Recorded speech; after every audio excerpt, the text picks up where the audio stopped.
qalbeeffadhu gorsa namaa hin tuffatin iddootti si gargaaru qaba.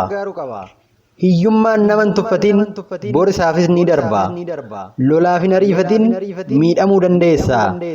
Kan koo qofti haa caalu hin jedhin dhaggeeffataa dhabda. Safuu hin dagatin dhaloota dhufuuf dabarsita.